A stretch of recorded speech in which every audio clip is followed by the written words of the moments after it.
Because of the following special program, Sunday with Jack Benny, Ted Mack and the Original Amateur Hour, the 20th Century, and Mr. Ed will not be seen today, but will return next week at their regular times on most of these stations.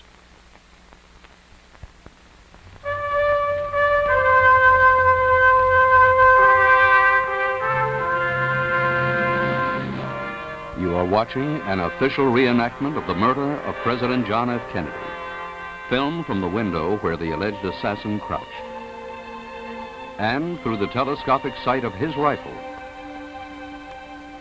This is a CBS News Extra. November 22nd, and the Warren Report. Here is CBS News correspondent Walter Cronkite. November 22nd, President John Fitzgerald Kennedy was shot to death in full view of hundreds of spectators watching him in a Dallas, Texas motorcade. 48 hours later, the man Dallas police said shot the president, Lee Harvey Oswald, was himself killed by Jack Ruby in full view of millions of Americans watching television. This bizarre sequence of double killings raised great questions. Who actually fired the shots that killed Kennedy? Why did Ruby shoot Oswald? Was there a conspiracy? Were right-wingers involved? Was it a Russian plot, a Cuban plot? The new president, Lyndon Johnson, ordered these questions answered. He appointed a commission of 7 prominent Americans to investigate the whole affair. He literally drafted Supreme Court Justice Earl Warren as chairman. This committee labored 10 months, took testimony from hundreds of witnesses, then brought forth a document close to 1,000 pages. The report is signed by Earl Warren, Chief Justice of the United States, Richard B. Russell, Senator from Georgia, John Sherman Cooper, Senator from Kentucky, Hale Boggs, Representative from Louisiana, Gerald R. Ford, Representative from Michigan, Allen W. Dulles, ex-head of the CIA, John J. McCloy, diplomat and presidential advisor. President Johnson received that report on Thursday. He specified that it be made public today. At 6:30 p.m. Eastern Daylight Saving 30, CBS News will reveal the substance of that report. During this 2-hour broadcast, there will be no commercial announcements. Months ago, long before the commission finished its work, CBS News set out to interview the key witnesses who appeared before the commission. Those officially involved in the Warren Commission's investigations, the FBI men, the Secret Service agents, in all propriety, declined to talk before our cameras. But the dozens of ordinary men and women whose lives had become deeply involved with the story of the president's death told us basically the same stories that they told the Warren Commission. Among these witnesses, the wife, the mother, the best friend, the boarding house keeper, the police chief, the boss, the fellow workers, the girls who took a picture, the governor, the rifle range manager, the bus driver, the cab driver, the woman who saw policeman Tippett shot, the clerk who spotted a suspect, the officer who captured Lee Harvey Oswald. The assassination of President Kennedy was, inevitably, a mystery story on a grand scale. On the scene, covering the events of those dark days, was CBS News correspondent Dan Rather. During the last 5 months, CBS News has been filming interviews with people involved in the Kennedy and Oswald murder stories. All of these people were principal witnesses for the Warren Commission. The CBS News interviews were conducted by Eddie Barker, news director for CBS affiliate KRLD-TV in Dallas. He, too, was an on-the-scene reporter for radio and television during those days. The story is essentially that of 2 men whose paths came a fatal 270 feet apart on a Friday afternoon last November. One man was President Kennedy, halfway through a triumphant tour of Texas. He had decided on the trip against the advice of some Texas friends who thought he might not get a warm welcome. But the Texas trip had gone well. There had been wildly enthusiastic crowds in San Antonio, Houston, and Fort Worth, and even in Dallas, where political feeling ran strongly against Mr. Kennedy, the magic of his name and the prestige of his office brought out a huge, warm crowd. Among that crowd was a man named Oswald, a man who all his life had stood a little apart from society. He had served in the Marines, then suddenly gone to Russia, defected, then changed his mind. With financial assistance from the American Embassy, he returned 32 months later with a Russian wife, Marina. He had trouble getting a job and got involved in a pro-Castro movement in New Orleans. Last November, Oswald was working in Dallas, in a building beneath which the presidential motorcade was to pass. What was Oswald's background? Few people really knew. Among those called for Warren Commission testimony on the subject were Oswald's wife, his mother, and Mrs. Ruth Payne, in whose home Marina Oswald and her children stayed. First with Eddie Barker, the mother, Marguerite Oswald. He was a happy-go-lucky youngster, actually. He had a dog. He had a bicycle.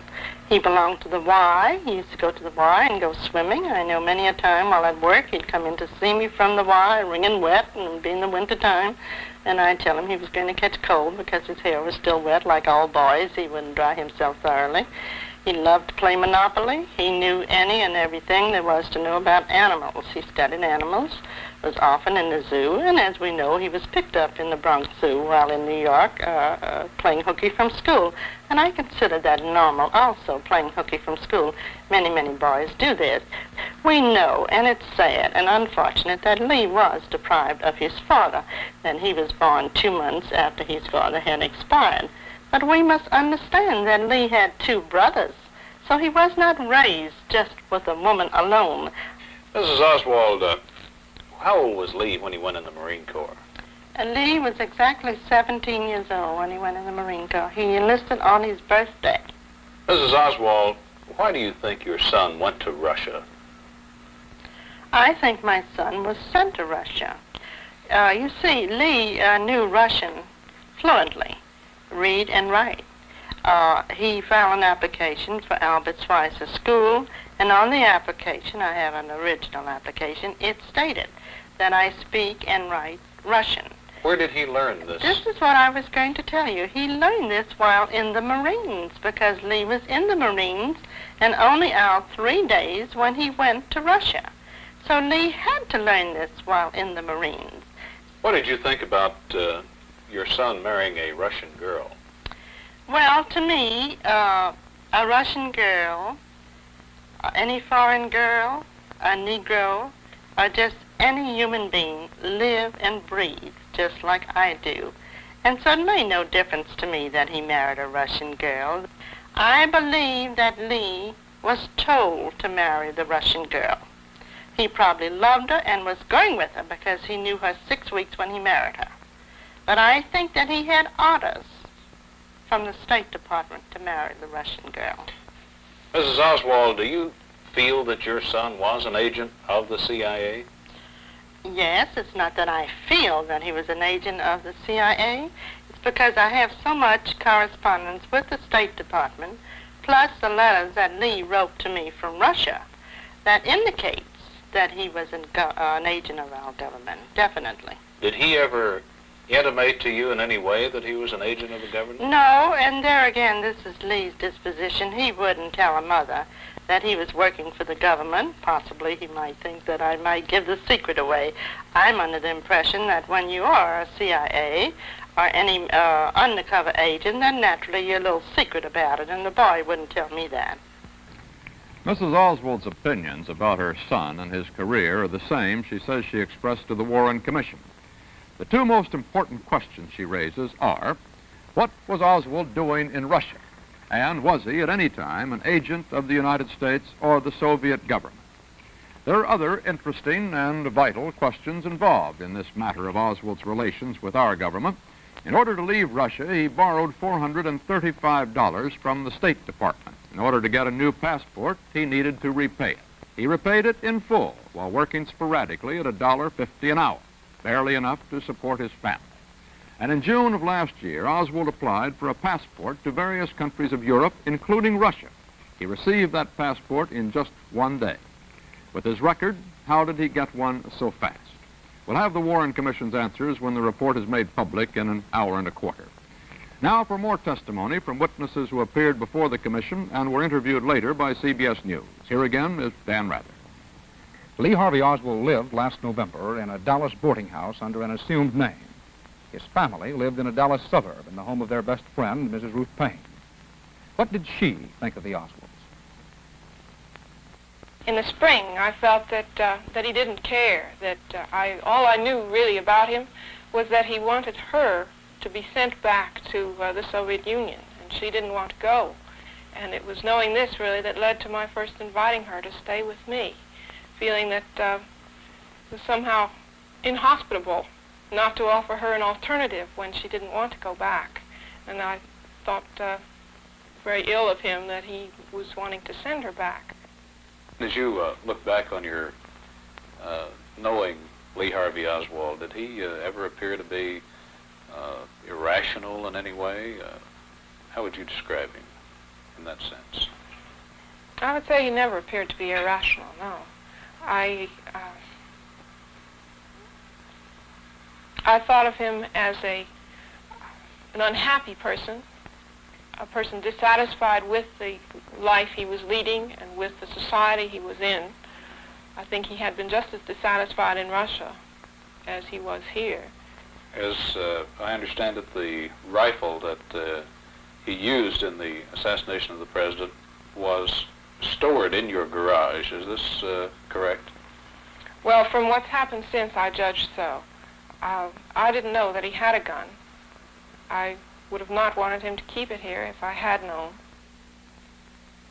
The rifle, which Oswald carries so proudly in this photograph, was Italian war surplus, bought by Oswald under an assumed name from a mail order house. The rifle and the scope sight cost him $19.95.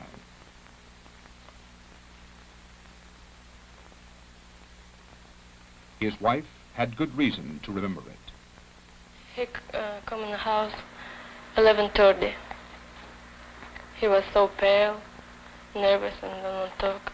I said, what happened to him? And he told, I tried to shoot General Walker. And I asked him, who is General Walker? And he told me he was fascist. And I asked him if he had wife and children. He said, no, he's single. I said, but this does not make a difference. This is not way to show who wrong, who right. Who wrong, who right. And he told me, if Hitler was shot before war, this was better for most people. Did you ever see the rifle? Yes, but I fear to take this rifle. I just saw, in the corner. I never done touch this rifle. Did you see the pistol? Yes. Where did he keep the pistol? In his room. And he don't like if I clean his room.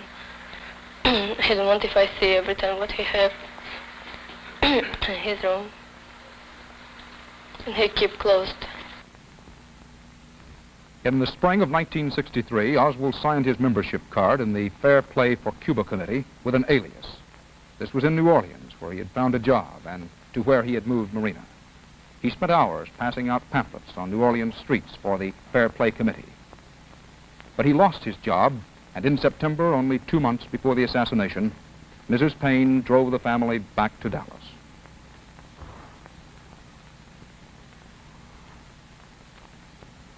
I thought of him as a dissenter, a pamphlet passer, a person not contented with society as it was, nor with himself, nor the credit he was getting for being the sort of person he was. I think he felt he wasn't noticed or given sufficient credit. His wife complained of him as having an overblown opinion of himself, and I think he did. He was not a particularly capable person, and he certainly had very little training, so that he was not able to get jobs that interested him. He was lucky indeed to get any job. He argued some with his wife. I never saw him violent with her. He was here a guest and recognized that fact, polite to me at all times. And I could see that he cared about Marina a great deal. I really felt that she was his only human contact of real value to him. He was by himself a great deal. He didn't try to make friends, but he valued his closeness with Marina and knew that she was a good wife for him. During the last weeks of his life, Oswald lived in this rooming house, a few miles from downtown Dallas. The housekeeper, Mrs. Roberts, recalled her lodger well. Tell me about the first time you ever saw O.H. Lee. Well, he came in the afternoon around between 3 and 4 o'clock. I wanted to rent a room. I had one little small room, this little $8 room. And he'd taken it and registered as O.H. Lee. What did he say when he came in? Wanted to see the room that I had for rent. And I showed him the only one that was for rent. And he taken it. So he wanted to be closer to his work. But he didn't have the job then at that Texas bookstore. He got it that day and went to work the next morning. Did he pay his rent on time? Oh, yes, all except but one weekend, and that was when on Armistice Day. And he come back in and says, well, I had a long weekend, which is on Tuesday, and paid his rent. He always paid on Monday afternoon when he come in. What did you talk to him about when he paid the rent? Well, I'd just take it, and I'd say thank you, and he'd turn and walk off and never say nothing. Now, you didn't get a good grunt out of him. Those stories raise some more questions with which the Warren Commission report will deal. Did he own the rifle and pistol used in the double murders? Did he actually try to kill retired General Edwin Walker? Oswald got a job in the Texas School Book Depository on the corner of Elm and Houston Streets. There have been published reports supposing that he may have been planted in that building by conspirators who wanted him there where he could fire at the president or to get others in positions to do so. But these witnesses before the Warren Commission told another version of how and why Oswald was employed. Mrs. Payne, who knew Oswald needed a job. Mrs. Linnie Mae Randall, who knew where he might get one from Roy S. Truly at the Texas School Book Depository. Mrs. Payne, did you help him obtain the job that he had at the Texas School Book Depository? Well, it came about through a coincidence. I was having coffee with a neighbor. Marina was there also. Lee had spent a week unsuccessfully looking for a job in Dallas. And this was a Monday. And my neighbor and I and Marina were all talking about this difficulty, how hard it was for him, since he, for one thing, was not able to drive, couldn't get to a good many jobs that might be available. And a third neighbor who was there suggested that there might be an opening at the School Book Depository. I did not know there was a job open there, but since my brother had got work there, I thought there might be another opening there. When Lee called at the house that evening, Monday evening, I told him about this possibility, and he applied the next day and was accepted. So he came down and filled out an application. I interviewed him. He seemed to be well-mannered, quiet, and intelligent young fella. He stated to me and also put on his application that he had been serving in the Marines and had an honorable discharge. He was in good physical shape, had been in no trouble, and needed the job, needed to go to work to support his family. So I told him that after talking with him that we had some temporary work, that I would try him on it if he cared to go to work in the warehouse. The question basic in those interviews is, how did Oswald come to be in a position where he could shoot the president? Of course, that question is bound up with the much larger one concerning a possible conspiracy by others to have Oswald, or to help him, perform the deed. The Warren Report will answer. Lee Harvey Oswald was known to the FBI in Dallas. An FBI agent, James Hosty, had visited Marina just a few weeks before the assassination. According to one explanation published after the shooting, that check by the FBI was considered a routine one, not connected with the approaching trip of the president. But was information about Oswald passed on by the FBI to the Secret Service? Only the Warren Commission report can answer that. Was FBI information on Oswald given to Dallas police? Eddie Barker asked Police Chief Jesse Curry. Had the Dallas Police Department ever heard of Lee Harvey Oswald prior to November 22nd? No, sir, we did not have any information on this man in our criminal intelligence file, and that's normally where it would have been, in our subversive file, as we refer to it. And Captain Pat Gunaway, Dallas Police Intelligence Officer. First time I heard the name Lee Harvey Oswald was on the afternoon of the 22nd of November, 1963. A most obvious question, why weren't the Dallas police warned about Oswald? And did the FBI and Secret Service exchange information about Oswald? The Warren Report must answer these questions and go on to the larger subject of the whole process of protecting the president during his Texas trip and other trips, including the rules and the roles of local police, the Secret Service, which has always had the primary duty of guarding presidents, and the FBI. Their roles and missions in relation to what happened in Dallas are expected to result in recommendations for changes in the way presidents are protected. Since he lived in Dallas, not far from his job at the book depository, and his family lived 15 miles away with Mrs. Payne out in the suburb of Irving, Oswald used to ride out to the Payne home on Friday nights with a fellow worker, Wesley Frazier. He usually stayed in Irving during the weekend and returned to the book depository with Frazier on Monday mornings. But one week in November, his routine changed. Well, he come to me Thursday, November the 21st, and asked me could he ride home with me that afternoon. And I said, well, yes. And I said, well, why are you going home this afternoon? And he replied that he wanted to go home and pick up some curtain rods where he could put some curtains up in his apartment. And I said, oh, very well. And then I said, well, will you be going home with me tomorrow also? And he said no. He said he wouldn't be going home with me on the 22nd. So he told you that he wanted to come out there and pick up some curtain rods, and this was on Thursday morning? Yes. And at that time, he told you that he would not ride home with you Friday night? Right. Why did Oswald want to go to Irving Thursday? What was in the parcel he carried? On the evening of November 21st, President Kennedy arrived at the Texas Hotel in Fort Worth, where he was to spend the night before continuing on to Dallas and Austin the next morning. And Lee Oswald was with his wife and children in Irving. The next day was November 22nd. Few Americans would ever forget where they were and what they were doing that day.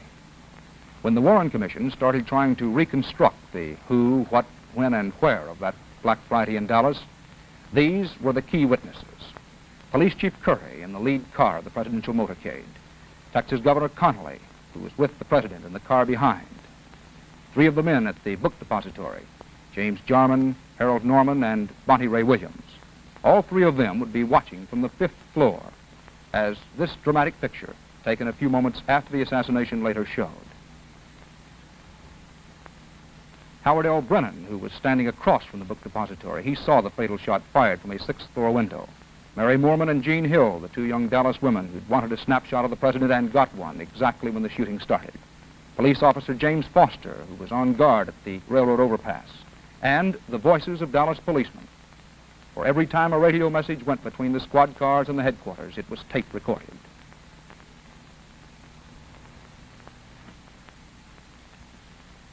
Lee Harvey Oswald was driven from suburban Irving to downtown Dallas the morning of November 22nd by his co-worker Wesley Frazier. They talked about the rain and they talked about babies. Oswald had a package of what he said were curtain rods. As Oswald and Frazier drove and talked, President Kennedy was talking at a breakfast in Fort Worth. I said that, introduced myself in Paris by saying that I was the man who had accompanied Mrs. Kennedy to Paris. I'm getting that same sensation as I travel around Texas.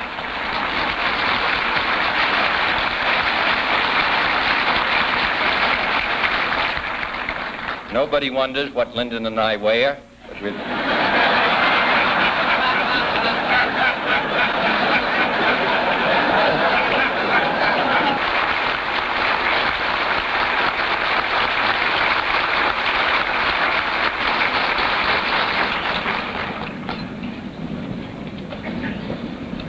Mr. President, we know that you don't wear a hat. We couldn't let you leave Fort Worth without providing you with some protection against the rain.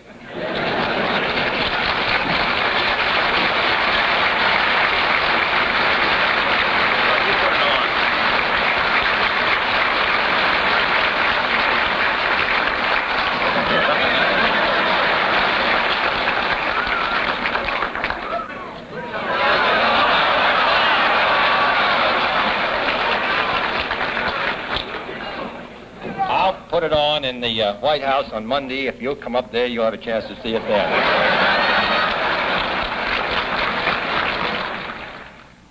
Outside, the sun was about to break through the drizzle. From Fort Worth, the Kennedys flew to Dallas. With them was Governor Connolly. The story he told the Warren Commission, he repeated to Eddie Barker.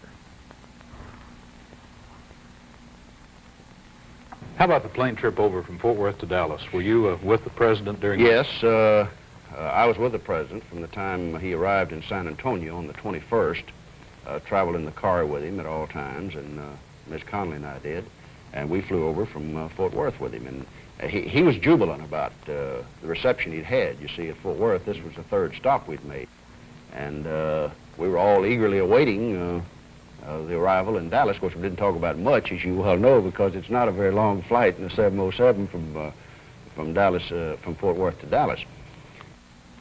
Almost half of the presidents in this century have been targets for would-be assassins. But to President Kennedy, this was a risk that had to be taken, and arriving in Dallas, he took it. He loved to mingle in crowds. It seemed to give him new spirit and sustenance. And he thought a president should see and be seen by the people. He did not want risk to force him into a closed, protected automobile, and since the rain had stopped, there was no other reason for using one. So, in an open convertible, the Kennedys sat on the back seat, the Connollys on the middle or jump seat, and the motorcade started. We received as warm, as enthusiastic, as spontaneous a reception as we did in any city in the state. And it was really wonderful, to the point where just as we turned down by the courthouse, Nellie turned around and said to the president, she was so impressed by the warmth of the reception, she turned around and said to the president, "But you can't say that Dallas doesn't love you too." And he said, "No, I think that's apparent," and all words to that effect. Everything's in good shape out here at Market Hall. Traffic's moving well. Crowd is not any crowd on the side of the street. It's a good crowd along the edges of the barricades. Well, it was me that had made the remark, this remark, well, in 5 minutes we'll have it over with, meaning that we were 5 minutes away from the trademark. I noticed this one man on the 6th floor of the Texas bookstore, and by himself. Well, he left the window a couple of times in the course of 7, 8, or 10 minutes.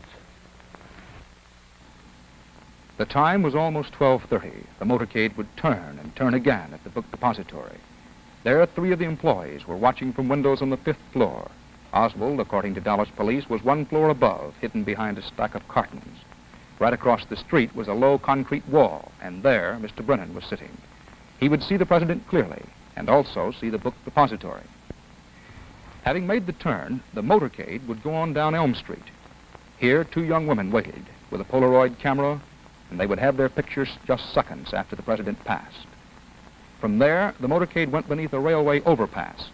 On that overpass was Dallas policeman James Foster. He had already checked the identity of the men working on the overpass. The motorcade made the first turn.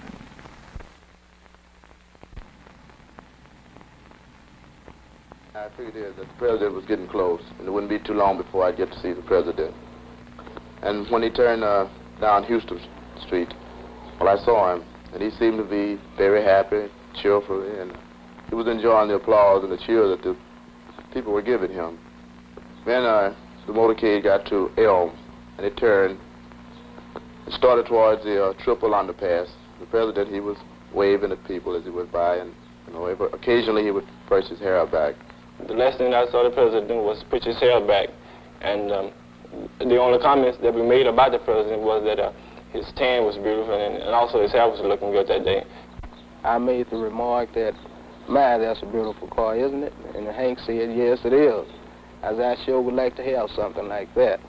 And just about that time, we heard the sirens, and everything began to pick up, and everyone was so excited. And as they came down, the motorcade came down the slope, we all got caught up in the thrill of we're going to see a president. And I stepped out into the street, so I took the camera and aimed it, focused it, and stood there and looked through it for quite a few seconds because I wanted to be sure that they were looking at me. And as I followed it for so many seconds, and then I did take the picture. Just as the shutter snapped, there was a shot. And this is what Mrs. Moorman found in her Polaroid camera.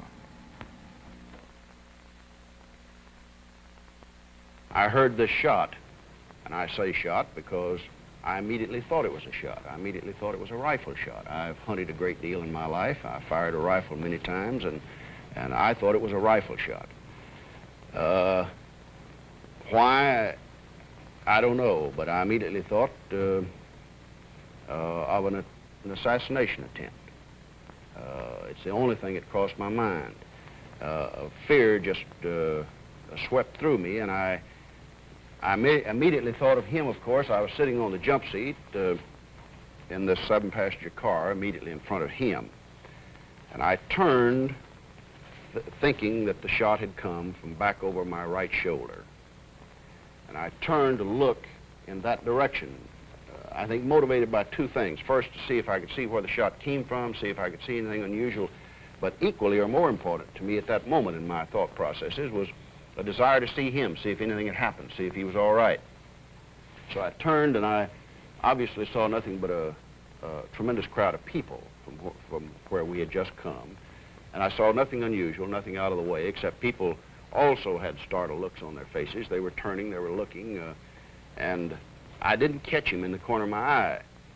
So I was in the process of turning to my left to look back over my left shoulder to see if I could see him in the back seat. And that's when I felt the impact of the bullet that hit me. There was no great pain associated with the bullet that hit me, notwithstanding it went in my back shoulder and came out my chest right here. I felt as if someone had just hit me in the back, a sharp blow with a doubled up fist. It was an impact rather than any sort of a searing pain. It more or less knocked me over at least enough to where I looked down, and of course I was covered with blood, and frankly thought that I had been fatally hit. I said, as I recall, my God, they're going to kill us all. So there was no thought in my mind really but what this was, an assassination attempt. I did not hear the second shot, the one that hit me. I understand there's some question in the minds of the experts about whether or not we could both have been hit with the same bullet, and that was the first bullet. I just don't happen to believe that. I don't believe it, and I will believe it. Because, again, I heard the first shot. I recognized it for what I thought it was. I had time to turn, to try to see what had happened. I was in the process of turning again before I felt the impact of a bullet. Now, obviously, if the bullet that hit me before I could hear it. I was never conscious of the sound of the second bullet at all. I never heard the second bullet. After I said, my God, they're going to kill us all, I, of course, didn't know that they'd actually hit the president because I had not seen him. He had not said a word. We heard a second shot, and that's when I recognized, saw the people start falling on the ground. So we said, well, someone shooting at the president. And then, at first we didn't believe it because it just seemed so untrue, you know.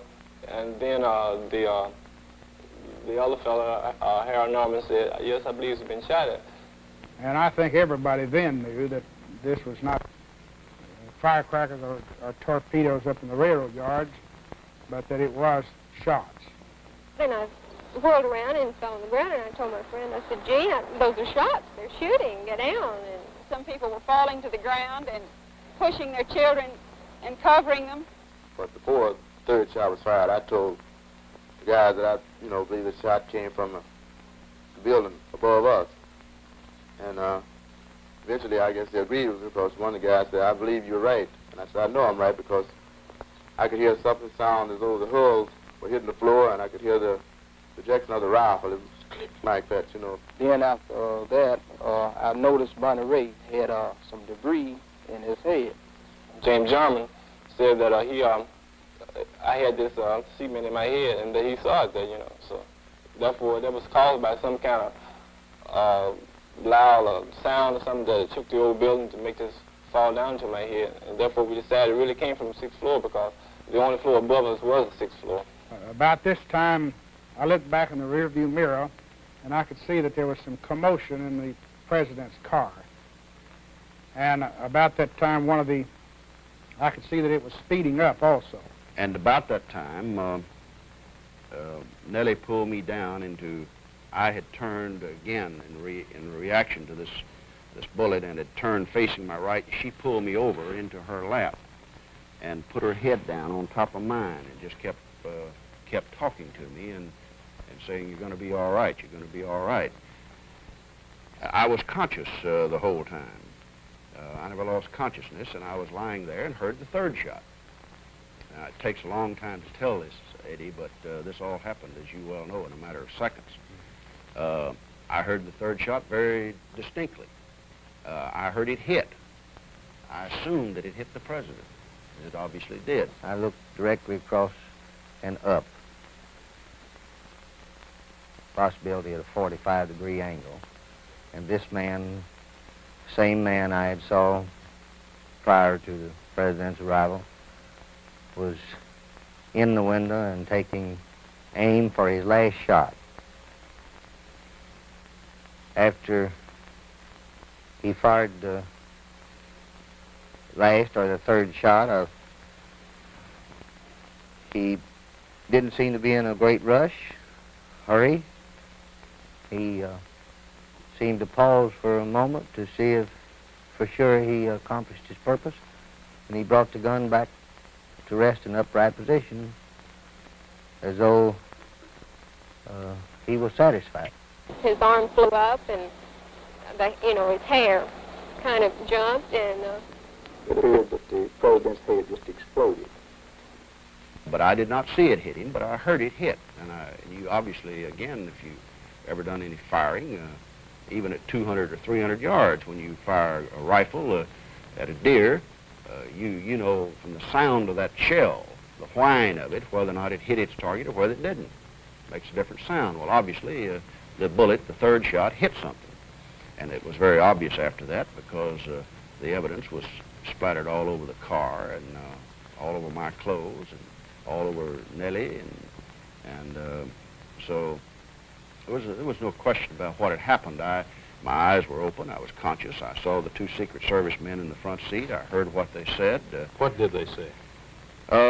Roy Kellerman, who was in the right front,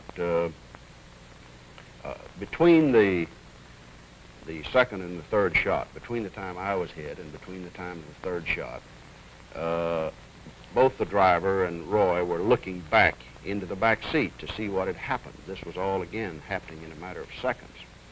And they both had a look of almost consternation on their face. Roy, in the right seat, turned around on a radio communications, obviously, working something on the panel of the car, and said, "Get out of the line," or something to the driver, words to that effect. "Get out of the line." And then he said, apparently over the radio, "Get us to a hospital quick." We saw the people running, and some people was hollering and everything, like that. And the policemen seemed like they was confused because they were running in the wrong direction. They were running towards the railroad tracks. Officer Foster, was there any doubt in your mind about the direction from which those shots came? No, sir, there wasn't. Not after I had moved to the rail. There was no doubt that the shots were coming from back of the motorcade toward Elm in Houston. The Secret Service man asked me for a description.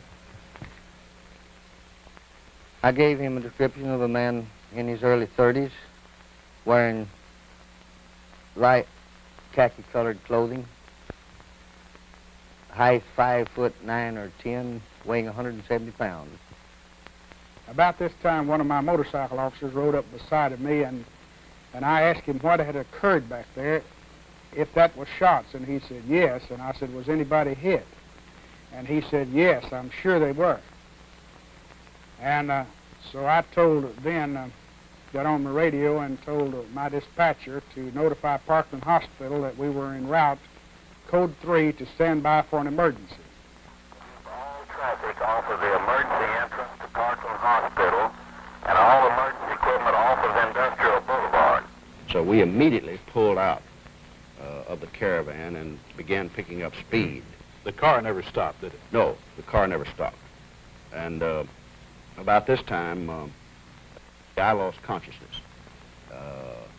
I was not conscious on the ride to the hospital, which is only a matter of about 6 or 7 minutes.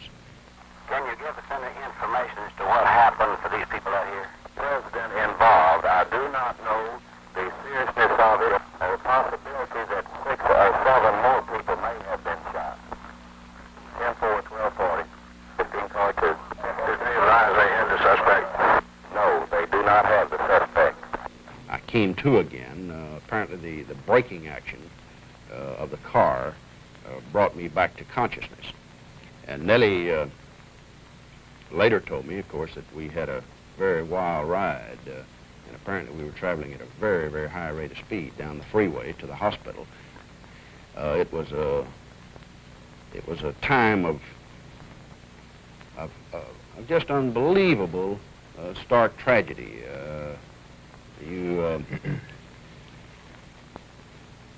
So many things go through your mind at that moment that I think it's probably impossible to relate at any future time, all the things that you thought.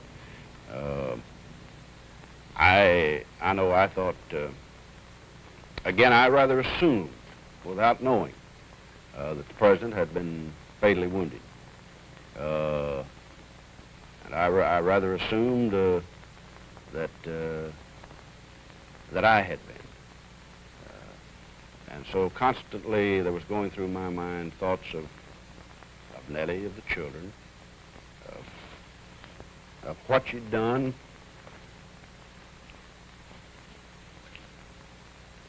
And it's really difficult, I think, to try to explain all the things that you wonder about, all the things that you concern yourself with at a time like that.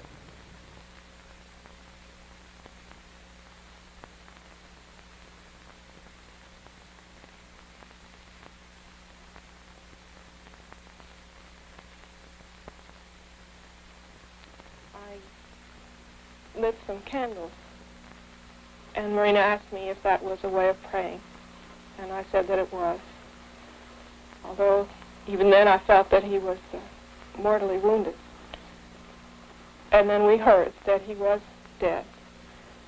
And Marina said to me, what a terrible thing this is for Jacqueline Kennedy and for the children.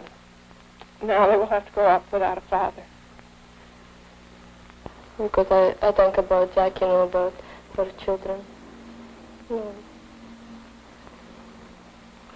So what this damn time, I don't know if pretty soon I'll be, looks like a widow with children. When this happened, and I think about her, looks like this happened with me. Maybe, my intuition told me that I feel it looks like this happened with me. Mothers there just with children, no father. Do you understand what I mean? Yes, you're saying that when you saw this, you thought you put herself. Yes, in her position. Yes, yourself in her place. Did you ever have a thought at this time that maybe Lee had killed the president? Ruth Payne told me somebody from Lee work in the school book depository shot president, and my heart goes down because I think just one thing, maybe this was Lee. And I go in garage, I know this rifle was over there, and I saw this blanket, and I thought, oh, that's good, this is not Lee. But Marina Oswald was wrong. The blanket in which Lee kept his rifle was indeed there in the garage, but the rifle was not. It took a bit under 6 seconds to assassinate the President of the United States. It took the Warren Commission 10 months to measure out those seconds bit by bit. Much of their work centered on the question, was it really Oswald who fired the rifle? Even if Oswald owned the rifle, even if he went home to get it Thursday night, did he fire the weapon at the president? There are other questions about the shooting. Exactly how many shots were there? And did they all come from the school book building? The police say the rifle was in a sixth-floor window, a window behind the president. Yet some witnesses believe they heard shots from in front of him.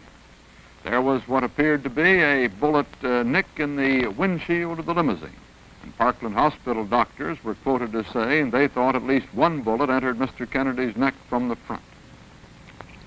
Studiously, scientifically, the Warren Commission tried to answer these questions, tried to sift fact from rumor and theory. This is a film made for the Commission in December, a reconstruction of the crime at the scene of the crime. In this film, and for the film, investigators sat in a car exactly where the president and the governor sat. The car was driven over the exact route at the same speed.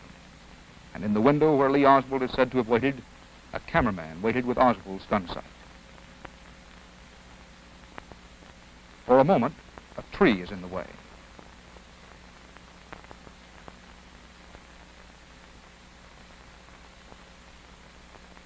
Now must be when the first shot was fired. At exactly this point, the investigators halted the car. Chalk was used to mark the spots where the bullet struck. Then the line of fire and every length and angle of every possible shot from the window was measured exactly. FBI, Secret Service, and military experts applied their years of training and experience in measuring those chalk spots.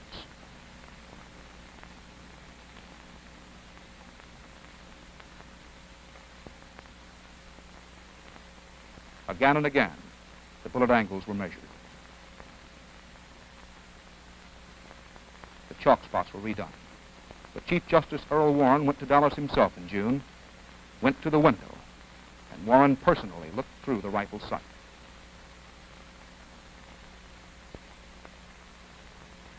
All this mattered because if there were any shots from the overpass, if there were more than 3 shots, then Oswald had to have had an accomplice.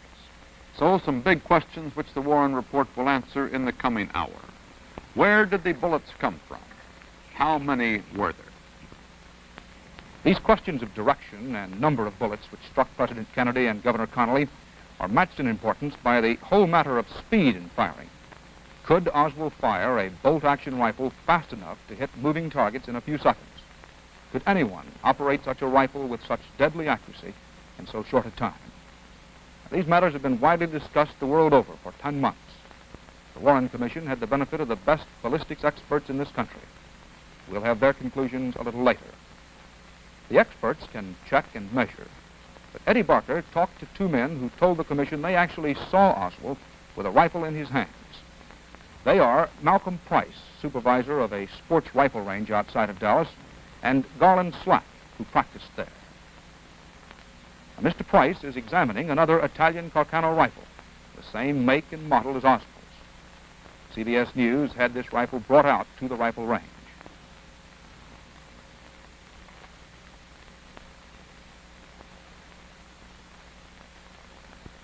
Mr. Price, when was the first time you saw Lee Harvey Oswald out here at this rifle range? It was the first day that we were open here, and he came in just about closing time, just about dusky dark, and requested that he be allowed to fire his rifle.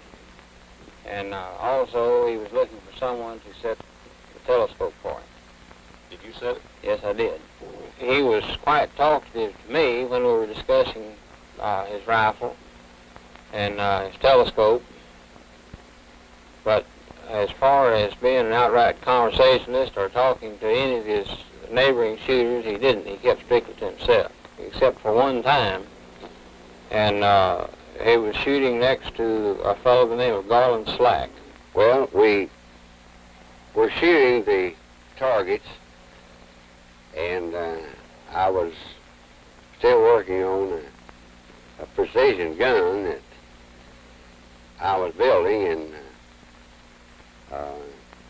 someone else kept shooting my target. Before I ever got to put a bullet in, I'd noticed with the spotting scope that there'd be one or two holes. And that happened not only one time, but about 3 times. So I went to Floyd and told him I'm paying 2 bits for targets and putting them up to somebody shooting a hole in them before. So we got to looking, and it was this fellow that turned out to be Oswald. Well, what did you say to Oswald? Well, I just kidded him like I would anyone else.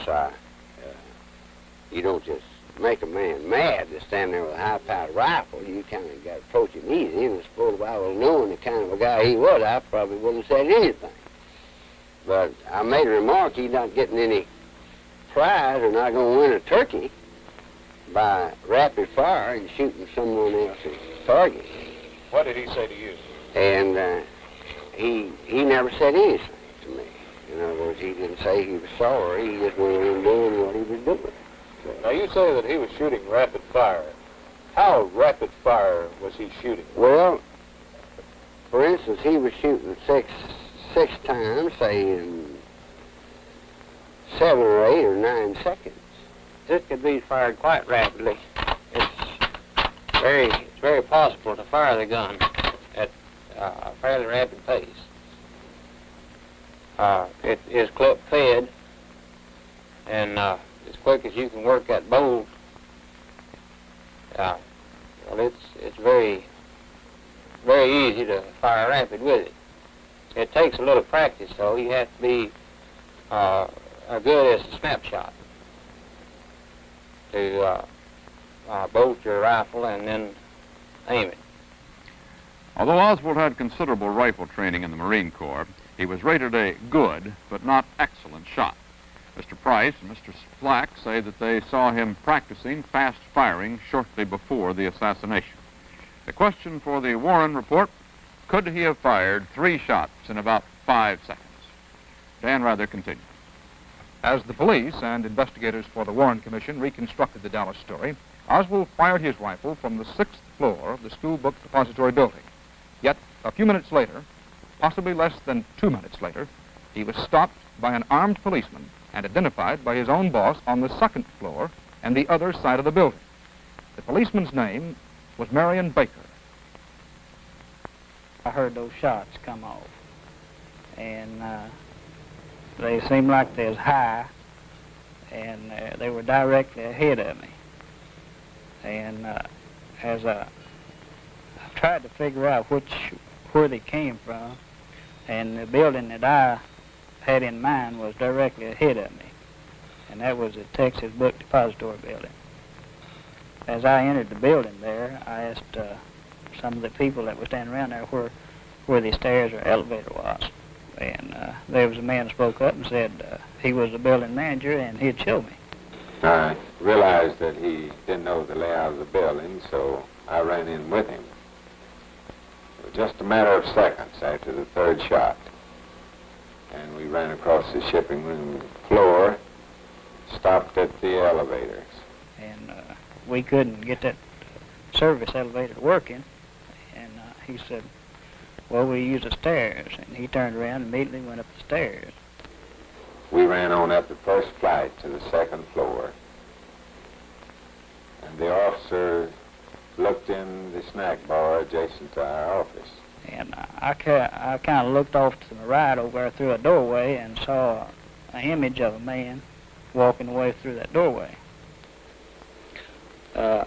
And when I got to the doorway, he was on down there a little bit, and I hollered at him and asked him to come back. The officer with me had a gun in his hand, and he threw the gun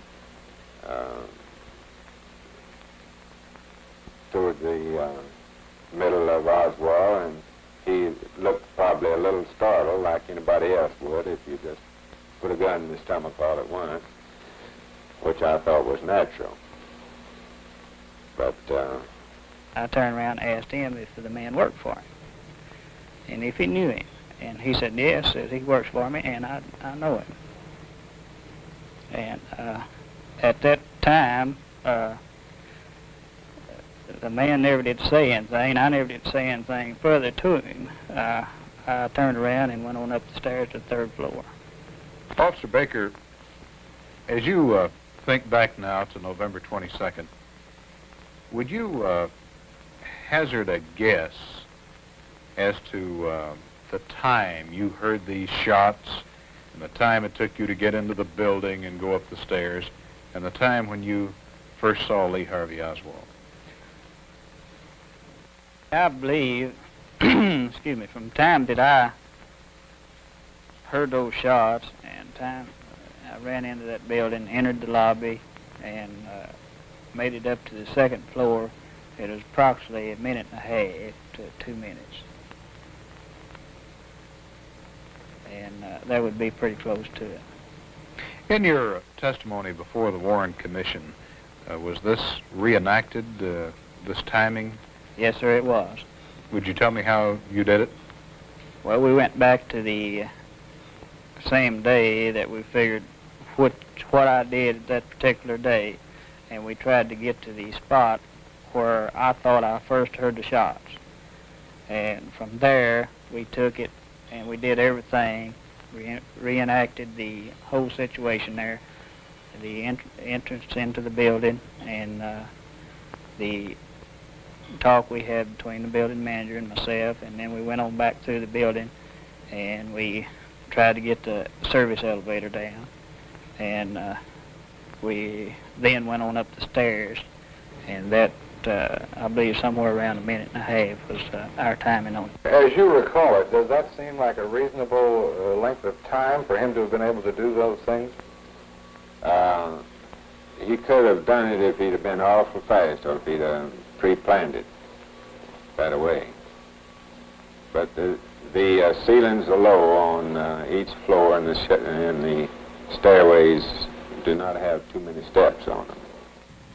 In possibly less than 2 minutes, could Oswald have left the window, hidden the rifle, crossed the room, and gone down 4 flights of stairs? Could anyone do that? The Warren Commission considered this one of the more important questions it had to answer. Investigators came to the school book building with stopwatches and critical eyes. Patrolman Baker, as he has said, reenacted his movements for them, and those movements were timed again and again. 0 seconds. The shooting begins. The stopwatch starts. The Secret Service agent gets up and starts across the room. He moves quickly along the rows of school books. He has to go all the way to the opposite corner of the building. When he gets to the opposite corner of the building, he hides the rifle where Dallas police say they found it.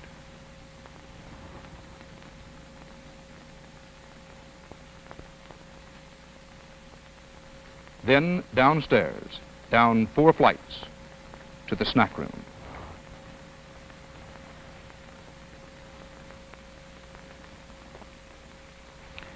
Remember, this is where the assassin had been at this window. He would have had to rise, to go across this, the 6th floor, to hide the rifle in those boxes in the far corner, and then to go downstairs. Down 4 flights of stairs to where the lunchroom was. A minute 30, 2 minutes, all the difference between innocence and guilt, between a case closed and an unknown assassin still at large. Not only police and government agents traced that route. Chief Justice Warren and some other commission members did it for themselves. Their printed report will reveal their conclusions on this all-important point. The final Warren Commission report has been printed. Newsmen have had their copies all weekend, and a half hour from now, the findings will be released to the public. We will report them to you at that time. Meanwhile, CBS News will continue with the stories of key witnesses who testified before the Warren Commission, including the cab driver who took Oswald home, the woman who saw Officer Tippett's murder, and the officer who captured Oswald. But first, station identification. In the last hour, CBS News has brought you the story of the Kennedy assassination as told by witnesses who appeared before the Warren Commission. The official stories are detailed in the printed commission report, which will be released in a half hour from now. The stories these witnesses have told CBS News are, in essence, the same as those they told the commission. Through witnesses interviewed by Eddie Barker, we have followed President Kennedy from the corner of Elm and Houston Streets in Dallas to the announcement of his death at Parkland Hospital. Now we are about to follow another man from that same Dallas corner to that same hospital and his death. His name, Lee Harvey Oswald. Dan Rather reports. This is the way police reconstruct Oswald's movements after he was found in the lunchroom of the book depository building, after building manager Truly and policeman Baker had left him and ran up the stairs. Oswald walked past the company's main office on the second floor, the same floor on which he had just been questioned. He walked across to a larger stairway leading down and took those stairs outside to Elm Street. Now began the chase. The people involved were Cecil McWaters. He was a bus driver, and at this moment was going west on Elm. William Whaley, a taxi driver. He was waiting for a pickup at the Greyhound station. A waitress, Miss Helen Markham. When she entered Oswald's life, she was on her way to work. And Ted Calloway, who was a used car dealer. The time was about 12:32 or slightly later. The Warren Commission will establish the exact time. Police had not yet sealed off the book depository building. There had not yet been time, considering the confusion and lack of knowledge about where the shots came from. Oswald was able to walk out by simply walking out. He started up Elm Street along this route. At Field Street, he got on a bus. Can you give us any information as to what happened for these people out here? President involved. I do not know the seriousness of it. Officers are now surrounding and searching the building. Book depository store on the corner of Elm and Field, 1240. Where did this happen? At Field and Main, Simmons, and the Triple Underpass. The traffic had come to a standstill, which is almost even with Griffin Street here. Well, that's when someone came up and knocked on the door of the bus. Although this is no bus stop here, knocked on the door of the bus, and I opened the door, and a man got on the bus and paid his fare. And I wouldn't be positive, but I believe that he sat down on the second seat on the right-hand side of the bus there. Eddie, we reached this point here, traffic had come to a standstill. In other words, we were sitting here and traffic was stopped, and there was a lady that was sitting behind me here, which was going to Union Station, catch a train, 1 o'clock train. And she asked me if I would give her a transfer, and she decided she'd just walk on down to the station, which is 7 or 8 blocks from here. And I gave her a transfer, and she got off. And at the same time, the gentleman that I picked up back up at Murphy Street back here, in other words, he got up and came up and got him a transfer and got off at the same time, in which that was the only 2 transfers that I put out coming through town. And which later they the police identified the transfer as the ones that they got on Oswald when he was arrested. 15 car 2. Did they advise they had the suspect? No, they do not have the suspect. Are you having them contain that block or 2-block area? Yes, we're trying to seal off that building until it can be searched. By this time, most of Dallas, most of the United States, knew of the tragedy that had struck the motorcade and had begun to fear how great a tragedy it was. Oswald entered a cab. Well, he just looked like an ordinary working man. He was small, had on gray work clothes, brown shirt with a silver stripe, and a work jacket. He said he got in, said he wanted to go to 500 block North Beckley. So I come on the way we're going now and turned right on this signal light onto Jackson Street. I come on here to Austin Street, turn left on this light to Austin, to Wood. What did you talk to him about as you came around here? Well, I didn't talk very much. I didn't know the president was shot at that time, and the police cars and sirens was running all around this end of town, making a lot of noise, so all I said to him was, I wonder what the hell all the commotion is in this end of town. He didn't answer me. So I didn't say any more to him. I figured he was one of these people that didn't want to talk. He had something else on his mind. What time did you log the fact that this man got in your cab? I believe it was somewhere between 12:15 and 12:45. I never log exactly on a minute. It's always approximate time. Well, now, you say that when he got in back there at the bus station and you started across here, About how long did it take you to make this run? Well, approximately somewhere between 6.5 and 8 minutes. Mr. Whaley, when you went up to the Warren Commission, what were they more interested in than anything else? Any particular area of your testimony? Well, yes, sir, in the time element and what I put out on my sheet. They want to know why I approximated my time, and I explained to them that I put the trips down as every 15 minutes. That's 4 an hour, which is usually the run of it. You can't put them down exactly to the minute because you'd have to stop in traffic or be writing while you're moving, and that's dangerous. So I just approximate mine. It runs on the 15 minutes. Now, he lived right here in this block. Right here, in the same block, right here, 1018. Which one, the house right there? That house right there. But he didn't say anything about getting out. No, sir, and he wasn't looking at it as we passed. And about along right in here, he asked me, he said, he didn't ask me, he just said, this'll do fine right here. But the cars were parked like this, and I waited till I passed the last car and pulled over to the curb, which was the intersection of Neely and North Beckley. And did you tell him how much the fare was, or what? No, sir, I didn't. He just looked at the meter, and it's 95 cents. He handed me $1, opened the door and got out, walked around in front of the cab and across the street, and that's the last I saw him. I went on about my business. Oswald had gone about 4 blocks past his boarding house. Now he began walking back. Dallas police already were broadcasting a description of their suspect. Attention all squads. Attention all squads. The suspect in the shooting at Elm in Houston is reported to be an unknown white male, approximately 30, slender build, height 5 feet, to be armed with what is thought to be a .30 caliber rifle. No further description at this time or information. 1245 KKB 36. I was watching as the world turns. It comes on from 12:30 to 1. And they'd been on a few minutes, and they says a special bulletin. Here is a bulletin from CBS News.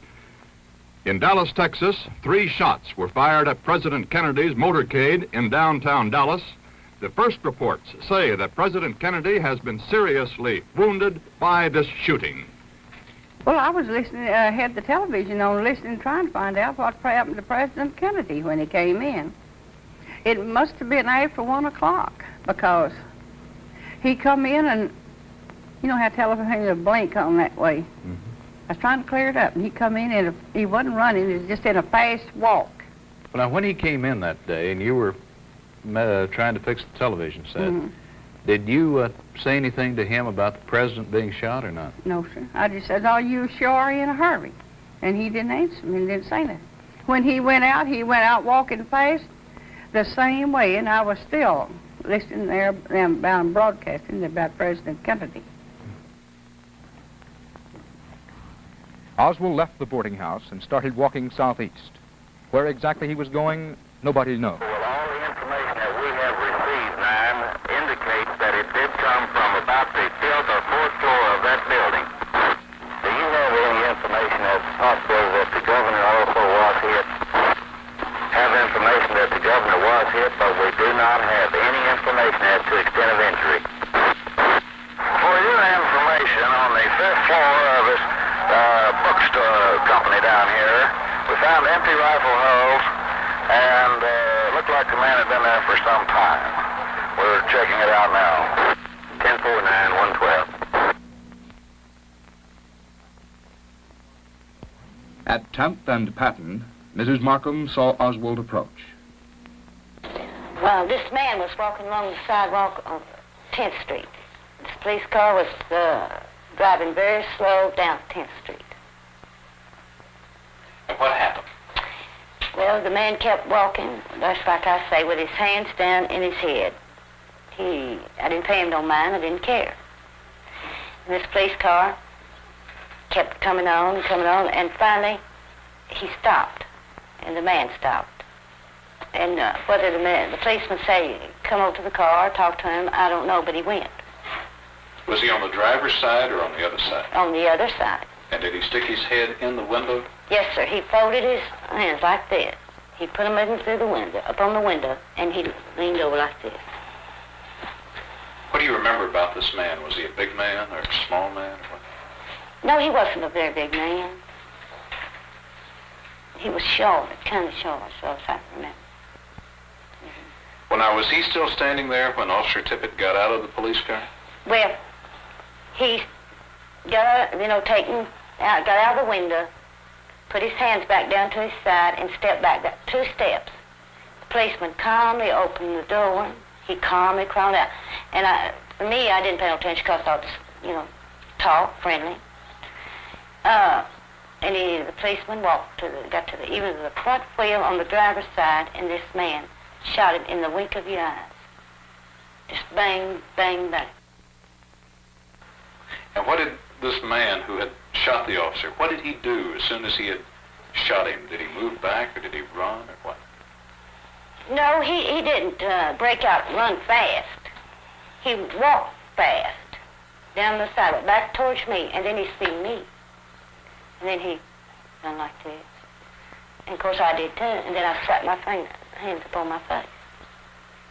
But I couldn't scream, I couldn't move. What would I do? Did he say anything at all to you? He did not. So I can tell you, I closed my eyes and my hands right there, and then I stayed there a few minutes.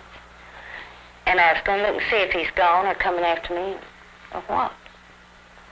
And I opened my fingers, and I looked, and he was trotting off down across this lot up here. Then he wasn't even out of sight. He saw me go to the policeman. Now, he could have killed me, too.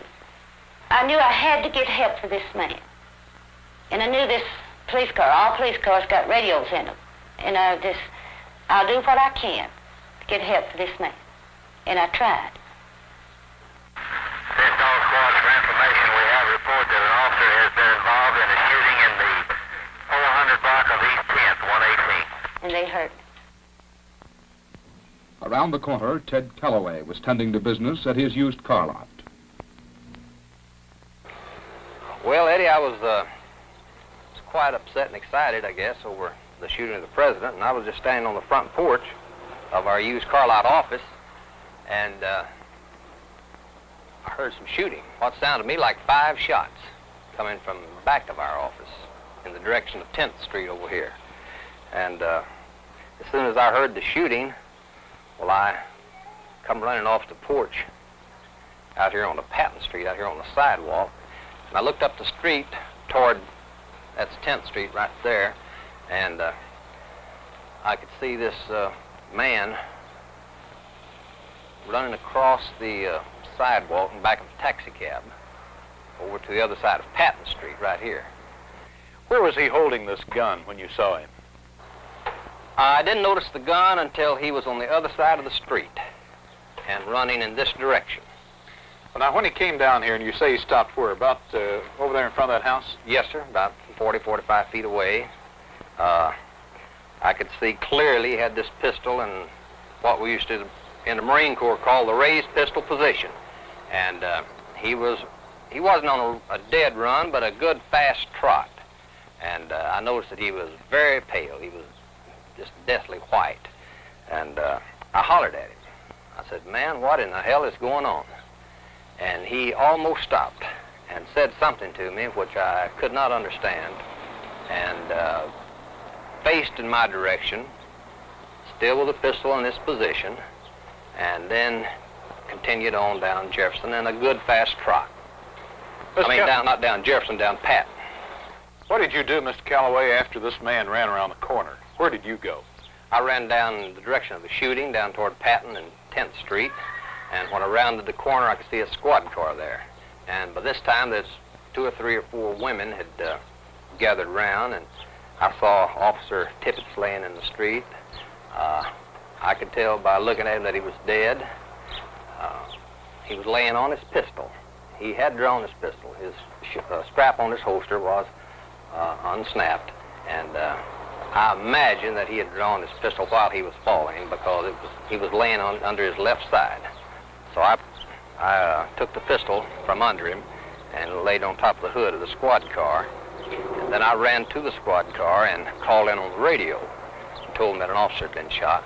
And they said that someone else had already reported it, so for me to stay off the air. A witness to the murder, a witness to the murderer's flight. This is what Mrs. Markham and Mr. Calloway say they are. Does the Warren Commission believe them? And what have the other questions raised?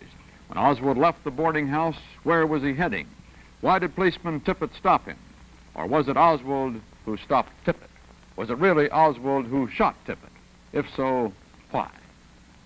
After the Tippett shooting, Lee Harvey Oswald remained free, but he remained hunted. What happened to him next, the Warren Commission and CBS News learned from the two people most instrumental in hunting Oswald down. One of them was a clerk at a shoe store, his name Johnny Brewer. The other was a policeman, Nick McDonald.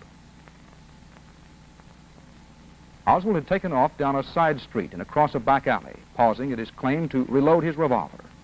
He knew the hunters were closing in. Police cars seemingly were everywhere. Notify one that we have an officer involved in a shooting at 10th and Patton. We don't know the extent of it yet. 254 is clear. Can I help you? Yes, 254 report to Hines and 5200 block. What code? Code 1. 10-4. Johnny, when was the first time you saw Lee Harvey Oswald? Saw him at Friday afternoon, November 22nd. He walked into the lobby of my store. How far in did he walk out there, John? Where, Just for example? a few feet. He was standing right where those tennis shoes are right there, just about 5 feet from the door there. What made you suspicious of this man who walked into the lobby? Well, right after the President had been shot, they broadcast a description on the radio of this man. 5'8", 5'9", 150 pounds, and this Oswald matched the description. And just a few minutes before he walked into the lobby, on the radio they had a bulletin that an officer had been shot here in Oak Cliff, and he walked in. He matched the description. Looked scared, just the way he stood there. You were standing right here behind the Standing counter. right here behind the counter, listening to the radio. And where did he walk to? How far into the lobby did he come? He walked right into the right-hand side of the lobby there, just a few feet from the door, and stood there looking in at the shoes there. Were there a lot of police cars in the Yeah, area? there was a lot of police cars. There were some cars coming up Jefferson Street. They made that U-turn there and went back down Jefferson, and when they did, Oswald turned and walked up to the theater. When he went out the lobby and toward the theater, I walked out to the sidewalk and watched him go in. Then I walked up to the theater and asked Miss Postal there, the cashier, if she had sold a ticket to this man wearing the brown sports shirt, you know, his description. She called the police, and Butch stayed there at the front exit, and I went back down by the stage, the back exit, and waited there until the police came.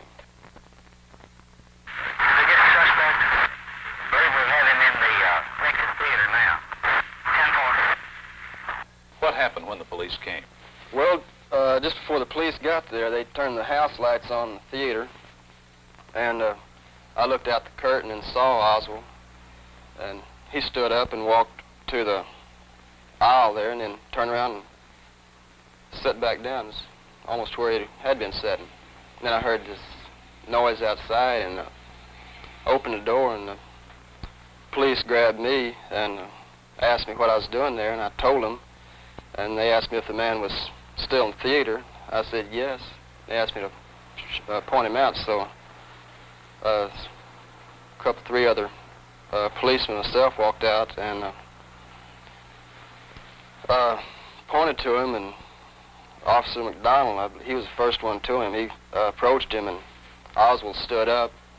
Well, I entered the theater from the curtains on the left side of the screen, and the Johnny Brewer from the shoe store and a couple other officers on the stage, and he had pointed into the direction of the rear of the theater and said that was a man that we were looking for, sitting at the rear of the theater alone.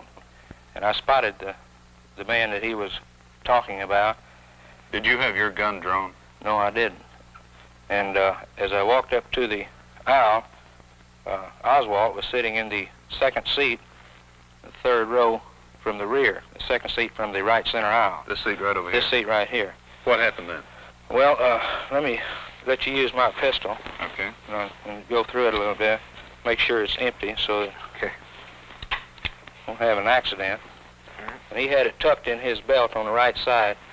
Like this? Yes. Of course, he had that shirt over it, but that will suffice. He was now. wearing a brown sports shirt, is that right? Yes, and he was sitting in that seat there with his hands in his lap. And as I walked up to the aisle, I turned into the aisle. I said, "Get on your feet." And he stood up immediately. He brought this right hand up to his chest. Did he say anything when you... As he was bringing his hands up, he brought the other one up to eye level. He said, "Well, it's all over now." At that time, I was reaching this way, and his hand got in front of mine, owned a pistol. My hand grabbed the pistol in this manner, and he hit me with that left hand to the nose. And when he did, I came back and hit him like this. He slapped the pistol. I turned the pistol around, and I got my hand on the butt. Came over like this. I was holding him with this hand. I handed this pistol to an officer that was out in the aisle. Officer McDonald, I've always heard that the gun that Lee Harvey Oswald had in his hand misfired. Is that correct? Well, it didn't actually misfire. If you'll cock it, I'll show you the position my hand was in whenever it snapped on me. The fleshy part of my hand between the thumb and forefinger was between the hammer and the firing pin hit the skin and then struck the primer, which slowed the action down. It sort of pinched that fleshy part of my hand in there. So actually your skin got between the hammer and the primer? Yes, and it didn't get the full force of the firing pin. Consequently, the shell didn't go off. And I believe that's what saved my life. Had you ever seen him prior to this day here in the state? Never in my lifetime.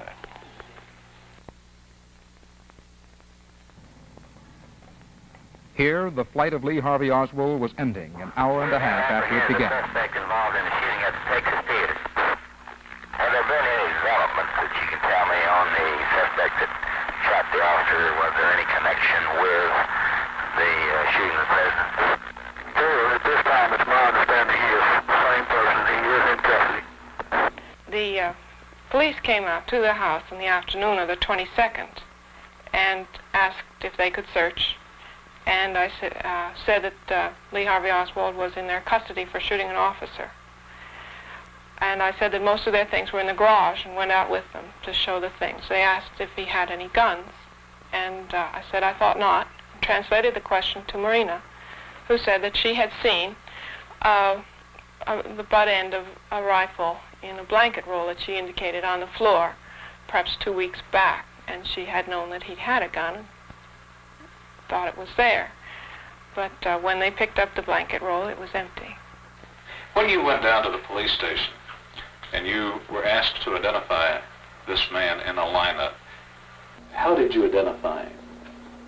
I wanted to be sure, so I looked him over, I looked all over.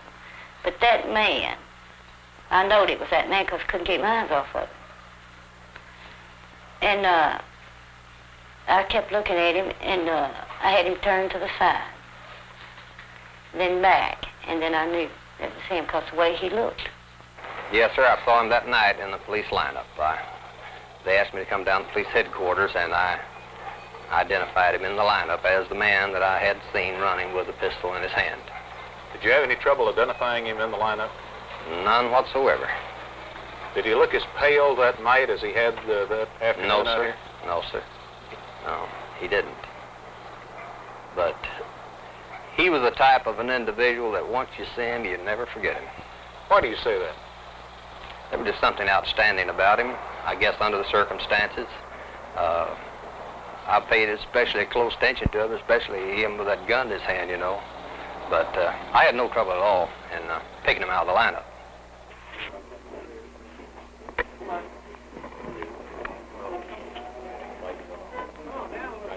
I positively know nothing about this situation here. I would like to have legal representation.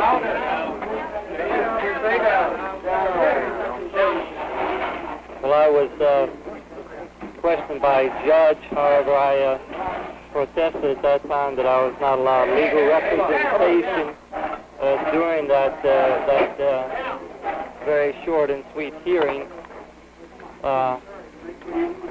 I really don't know what the situation is about. Nobody has told me anything except that I'm accused of murdering a policeman.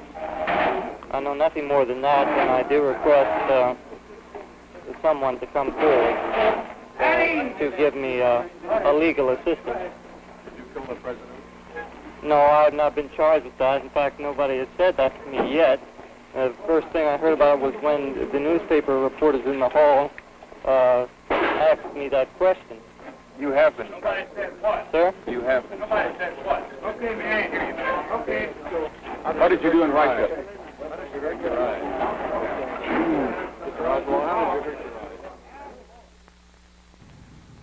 The turmoil in the lineup room had long before been taken over in the police station corridors. Everyone was there wanting to see Oswald, wanting to be shown the rifle. A police officer brought the rifle out. Foreign made, the press was told. Reporters were asking questions, newspaper photographers were hustling for better angles, television cameramen were feeding pictures, and one interested bystander was just looking on that Friday night. His name, Jack Ruby.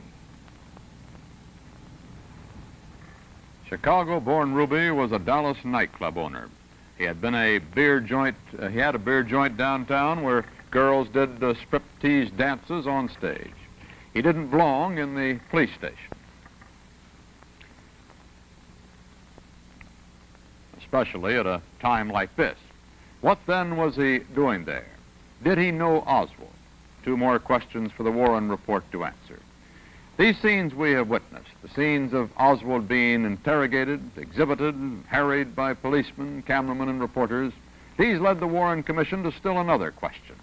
How was Oswald treated in jail? Was he given all his civil rights? In Dallas, Eddie Barker asked that of the man most responsible, Police Chief Jesse Curry. Was Lee Harvey Oswald granted all of his civil rights during his confinement in the city jail? Yes, sir. I believe that he was. We did have some calls from outsiders as to whether or not he was being accorded his civil rights. And we contacted the head of the Dallas Bar Association at that time was Lewis Nichols. And I believe that he was one of them that called and said they had had some inquiries, and so we invited him to come down and talk to Lee Harvey Oswald. He didn't appear to be scared. He didn't appear to be fearful. He seemed to know, at least as far as I could tell, that at some point, if he wanted a lawyer, he'd get one. And if you can observe a man in jail as to whether he's scared or not, he didn't appear to be scared to me. Maybe I was more scared than he was being there, but in any event, he was quite calm. He discussed his problems, and when I concluded my interview with him and satisfied myself that no one was mistreating him and that he hadn't asked for a lawyer and he could get one if he wanted it, why, as I was leaving, why, he reclined back on his bunk and lay back down there with his hands behind his head looking up. And that was the last I saw him. Unfortunately, Oswald's need for a lawyer soon ended. Instead of law, there was one man's impulse, or one man's plot, or the climax of a conspiracy. More questions for the Warren Commission to answer in just a few moments. The next day, Sunday, Oswald, as required by Texas law, was being transferred from the city jail to the county jail. As all the world knows and as much of America witnessed, the man who had shown up Friday evening showed up again.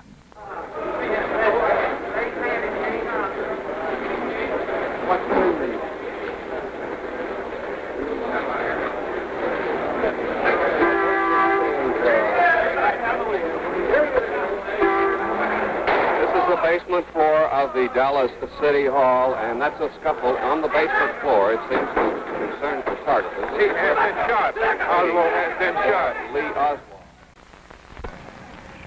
It is now 15 seconds after 6:30 p.m. Eastern Daylight Time, Sunday, September the 27th. As of this moment, the report of the President's Commission is public record. For the next half hour, we will search it for answers. First must come the answers to the two great overriding questions. Who killed John F. Kennedy? The Commission answers unequivocally, Lee Harvey Oswald. Was Oswald acting alone, or was he a member of a conspiracy?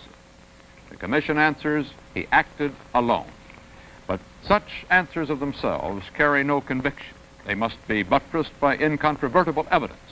And in supplying that evidence, the Commission was obliged to answer a host of lesser questions, those posed earlier in this program, as well as others raised by the Commission itself in the course of its investigation. Could it be shown, beyond a reasonable doubt, for example, that the weapons used in the murders of President Kennedy and Officer Tippit were the rifle and gun owned by Oswald?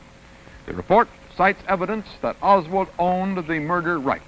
The mail order purchase slip for that rifle was in his handwriting. Marina Oswald testified he owned the rifle. She photographed him holding it with his camera. Oswald's palm print was found on a surface of the gun. Equally detailed evidence linked Oswald with the revolver that killed Officer Tippit. Why did Oswald break his routine and go home to Irving on a Thursday night? Well, again, the Commission's answer is unequivocal. He went home expressly to get the rifle he had secreted in the garage. He had at least an hour to do it, and Mrs. Payne says that late Thursday night she found the light burning in the garage. And, says the Commission, it was that rifle, disassembled, which he carried in a paper parcel into the Texas School Depository building Friday morning, the parcel he called curtain rods. The shots, all the shots, came from the Texas School Depository, says the report. It cites evidence like that of Hank Norman earlier in this program. Well, I was looking out the window, and the first shot was fired.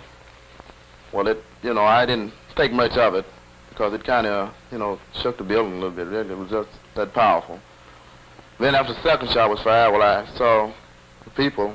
They were all falling on the ground, and I told one of the fellows, I said, that shot came from this building. And then by the time I got through in the third shot, and one of the guys told me, said, I believe you're right, man. I said, I know it did. And then I could, also hear the hulls, empty hulls hitting the cartridges hitting the floor, and I could hear the ejection of the rifle, whatever it was. The first thing we thought is we better get out from here because I know I didn't want to be involved in anything like that because I didn't have anything like that on my mind. I was. According to the Commission report, the experiment with the shells and rifle was repeated for members of the Commission. All 7 of the commissioners clearly heard the shells drop to the floor. Painstaking second-by-second reconstruction of the assassination and analysis of the wounds shows unmistakably, the Commission says, that all the bullets came from that window. Quote, the cumulative evidence of eyewitness, firearms, and ballistic experts and medical authorities demonstrated that the shots were fired from above and behind President Kennedy and Governor Connally, more particularly from the 6th floor window of the Texas School Book Depository building, end quote. And the Commission cites a wealth of evidence, including an eyewitness we heard earlier, putting Lee Harvey Oswald in that window.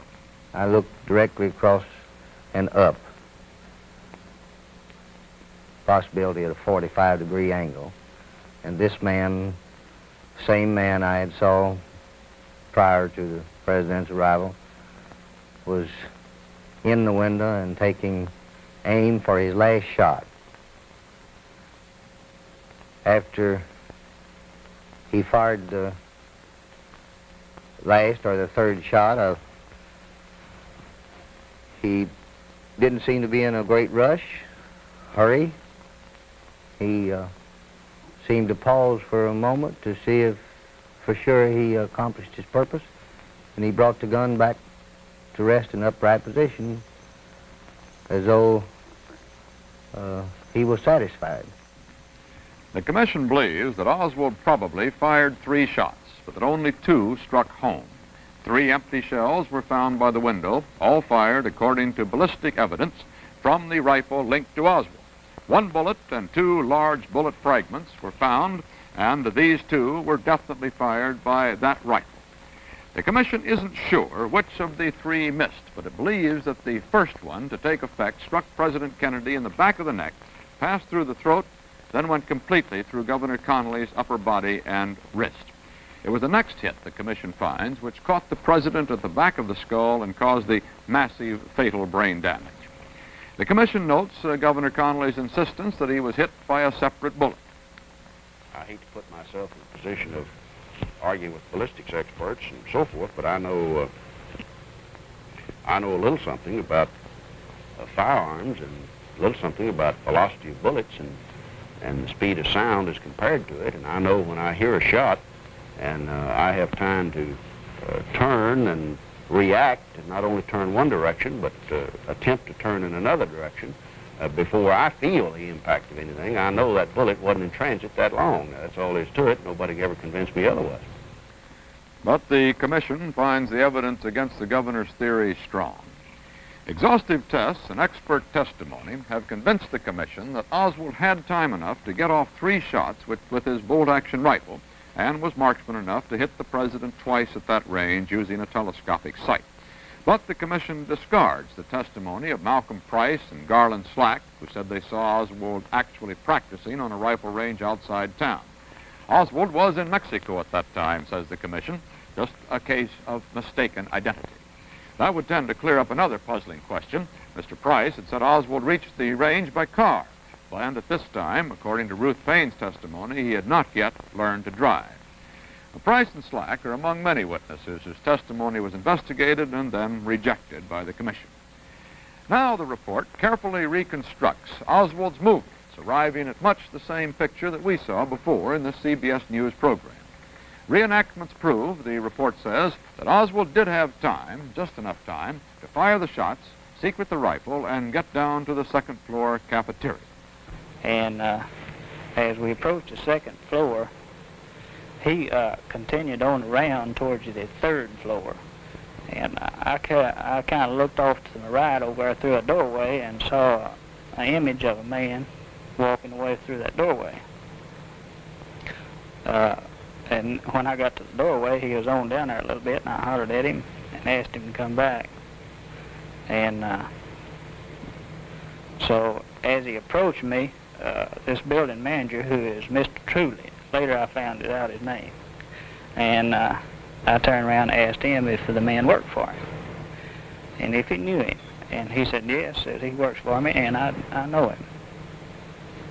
And at that time, the man never did say anything. I never did say anything further to him. I turned around and went on up the stairs to the third floor. And this man that you saw later turned out to be Lee Harvey Oswald. Yes, sir, he did. An official reenactment showed that Oswald could have gotten from the window to the lunchroom in 1 minute, 14 seconds. And the report goes on, quote, the minimum time required by Patrolman Baker to park his motorcycle and reach the lunchroom was within 3 seconds of the time needed to walk from the southeast corner of the 6th floor down to the stairway to the lunchroom. The time actually required for Baker and Truly to reach the 2nd floor on November 22nd was probably longer than in the test runs. Now, the building itself, the commission reports, was not sealed off until at least 7 minutes after the assassination. Oswald had time to get out. The report finds no time discrepancy. Also, the commission says Oswald had time enough to get to his boarding house by bus, taxi, and foot. Where was he going when he left the boarding house? Well, the commission doesn't know. But it does say, quote, his general description was similar to the one broadcast over the police radio, and that policeman Tippett did stop Oswald, not the other way around. Did Oswald shoot Tippett? Definitely, says the commission. 9 eyewitnesses placed Oswald at the scene of the crime. 2 actually saw him commit the murder. 1 was Mrs. Martin. This man came over to the police car, folded his hands like this, leaned over in the police car, stayed there just a very few minutes. They got back, put his hands down, taking about 2 steps back, and this policeman calmly opened the car door. He calmly crawled out of this car and started around in front of the car. Whether he had a gun, I don't remember that, in his hand. And just as he got even with the front wheel, this man shot him across the hood of the car. This footnote, the commission is satisfied that it was Lee Harvey Oswald who tried to kill General Edwin Walker on the night of April 10th, 1963. We come now to the second overriding question the Warren Commission must answer. Was there a conspiracy against the life of John F. Kennedy? On page 21, it is stated, and we're quoting here from the commission report, the commission has found no evidence that either Lee Harvey Oswald or Jack Ruby was part of any conspiracy, domestic or foreign, to assassinate President Kennedy. The Commission also notes in its phrase, and we're quoting here, because of the difficulty of proving negatives to a certainty. Perhaps we should repeat that phrase. Because of the difficulty of proving negatives to a certainty, the possibility of others being possibly involved with either Oswald or Ruby cannot be established categorically, unquote from the Warren Commission report. But, says the report, if there is any such evidence, it has been beyond the reach of all investigative agencies and sources of the United States and has not come to the attention of the Commission. Now, what of those questions which might have indicated a plot? The Commission considers them all. The curious circumstance of Oswald having a job in a building right over the parade route. The Commission found that he got that job after the President's Dallas trip was announced, but before the motorcade route could possibly have been chosen. In fact, before it was even decided where the President would be going in that motorcade. Now, the report examines Oswald's trip to Russia, his attempted trip to Cuba, his attempt to start a chapter of the Fair Play for Cuba Committee. And the report concludes that these were manifestations of Oswald's own warped and dissatisfied personality. Quote, the Commission has found no evidence to show that Oswald was employed, persuaded, or encouraged by any foreign government to assassinate President Kennedy. And despite Marguerite Oswald's testimony, the report adds, there was nothing to support the speculation that Oswald was an agent, employee, or informant of the FBI or the CIA or any other governmental agency. Where, then, did Oswald get the money to pay back the State Department? The Commission made a detailed study of Oswald's income and outgo. It says that he lived frugally, had nothing but coffee for breakfast, a sandwich for lunch, and that he could have saved that amount of money. Now, what about the passport he got in one single day? The Warren report says this is routine time and that Oswald was handled routinely. Now, as for learning Russian in the Marine Corps, the Commission says he did this entirely on his own. Now we come to a part of the story that I remember vividly. The questions, why was Ruby at the jail on Friday night? Did Ruby know Oswald? The Warren Commission exhaustively probed reports that Ruby and Oswald had been seen together before the investigation. Says the study, in all but a few instances where the Commission was able to trace the claim to its source, the person responsible for the report either denied making it or admitted that he had no basis for making the original allegations. Now, those few instances, the report indicates, were probably simple cases of mistaken identification. The other question, what was Ruby doing at the jail Friday, leads to a far bigger one. Why did Ruby kill Oswald? That question is not specifically answered in this report. What answers there are here are those that emerge from the Commission's reconstruction of Ruby's weekend. So let's reconstruct that weekend. Thursday night, Ruby's activities are normal for him. He visits his 2 nightclubs, he dines with his financial angel, he bounces a noisy patron. Friday, Ruby is at the office of the Dallas Morning News, placing his weekend advertising when the assassination story breaks. Ruby appears, according to one witness, obviously shaken. There is a dazed expression in his eyes, according to this witness. He decides to close his clubs in mourning. The Commission does not accept a report that Ruby was seen at Parkland Hospital shortly after President Kennedy was brought in. Now, Ruby begins a tangled 2-day series of local and long-distance calls to people, relatives, acquaintances, to discuss the assassination. A sister describes him as completely unnerved and crying. On Friday night, Ruby attends a memorial service at a synagogue, but he later shows up at police headquarters and actually participates in the press conference questioning of Oswald. Later, according to the Commission report, Ruby wanders around Dallas talking to acquaintances about the assassination. He is incensed by Friday's black-bordered newspaper ad attacking President Kennedy and by a billboard that says, "Impeach Earl Warren."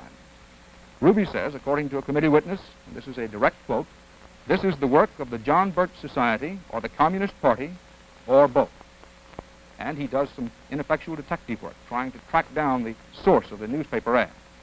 Incidentally, the Commission says that this ad was the work of some independent right-wingers who had big plans for infiltrating the existing far-right movements and taking them over for their own profit.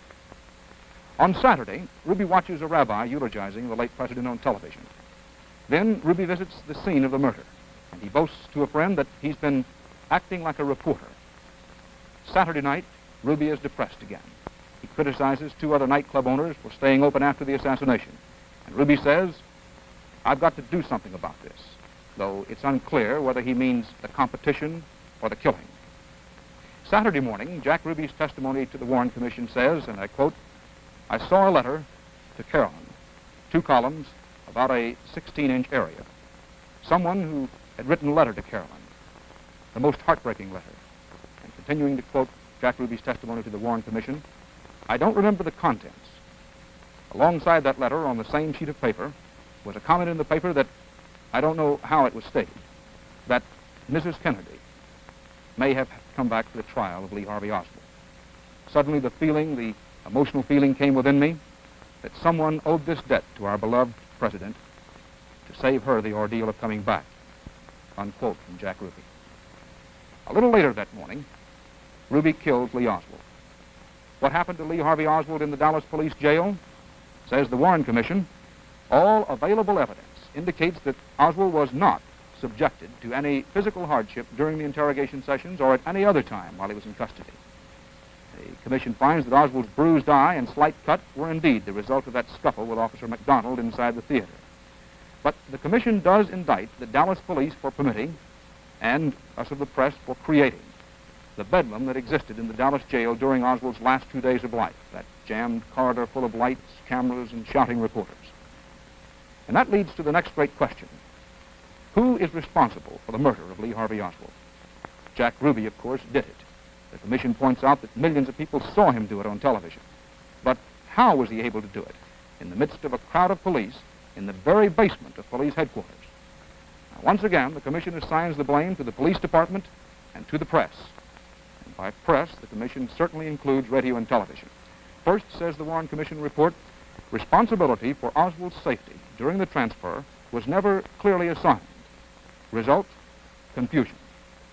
Again, a quote.